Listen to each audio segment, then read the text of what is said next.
Chris, what did it feel like walking off the field after that game with so many emotions and big game? Same thing as felt like last week. Another opportunity to play this game that we love so much, and full of excitement. Do you feel some kind of statement made today? I know you guys have dealt with some senses of doubt and coming here on the road a few times in a few years in the playoffs. Who has senses of doubt? You guys hearing senses of doubt. Yeah. We don't pay attention to what everybody else said about us. We was done when we lost to the Green Bay Packers, per se usual. Everybody always doubt us. So as in paying attention to senses of doubt, quote unquote, we don't care. We still got another opportunity to play in the AFC Championship next week, right? What does that mean? 6 straight AFC title game. A lot of damn hard work. Okay, nothing comes easy, man. Took a lot of commitment from a lot of guys in order to be successful, man. You've seen it. We've seen it multiple years over there at the Patriots organization, and not only players, coaches.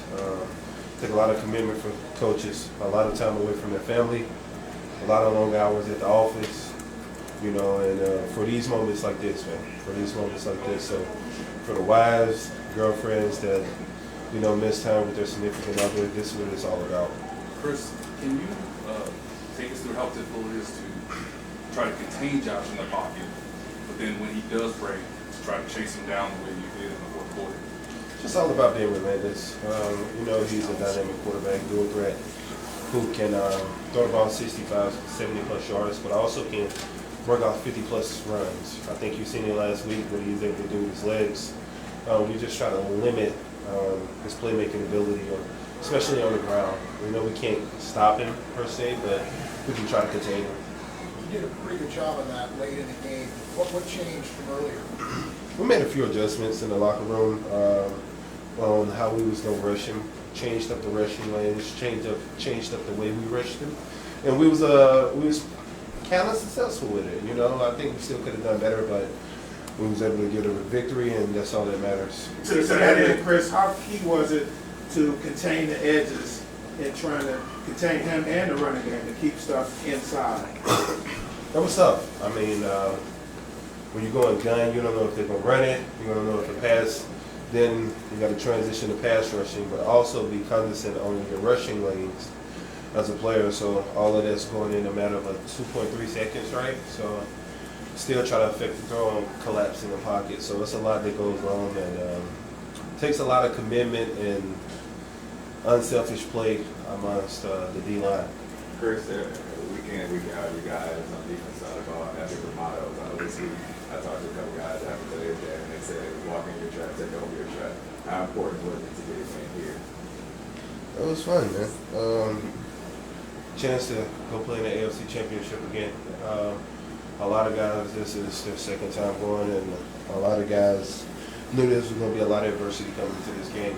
Then we talked about it earlier in the week. Going to a hostile environment. Not a lot of people believed in us. And a lot of people doubted us. And I think more so than ever, we kind of believed in each other. We kind of depended on each other. When things went bad, we didn't point fingers. We depended on each other. You see the offense come down there and tell the defense, let's go. Offense get close. We tell the offense, let's put it in. And I think that's what this team is about, man. It's one heck of a brotherhood. That's something I can say about this team. Relentless, and we was able to pull it out. And Chris, I heard you hammering home that adversity before the game in the tunnel to the teammates before you guys went out. You think that was a key for you guys, just to play with that chip on the shoulder and bring all the adversity you went through? Put it on my chin. It's okay. No pun intended. Pause. Okay. Pause. Last one, Chris, I think you batted down a ball without even jumping at the end of that first drive. Sits. Lined it up right. They shorted me at the combine, 6'5" and 3/4. I'm really 6'6", and I'm really 6'6" and a half with the cleats on. So for timing that up with holding them to a field goal on that drive proved to be a pretty big deal in the game. I mean, how did you actually manage that play? Listen, I was in double team. I was the nose actually, and we had Trishawn Warren at the 3 tech. And my job was just to collapse the pocket, and if he step up, be in a position to chase him. So, and I seen the ball coming out, and I was just like, you know, gave it a Shaquille O'Neal swat. Thanks, everyone. What is it about not pointing Last fingers? one. How you guys, as a team, how do you keep your younger teammates in check? And hey, No, he's. Because I think everyone take accountability here, and we all understand one play don't make or break a game. It's usually multiple plays to make or break a game, right? right? So if end of the game, one player drop a ball, it's not just that player fault. Balls are dropped. Balls.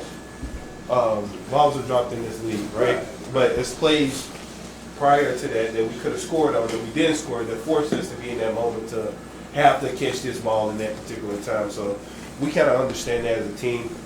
As we don't point fingers. We all understand that there's more plays to be made, and that's how we're just so dependable on each other. Y'all have a Thanks, beautiful everybody. night.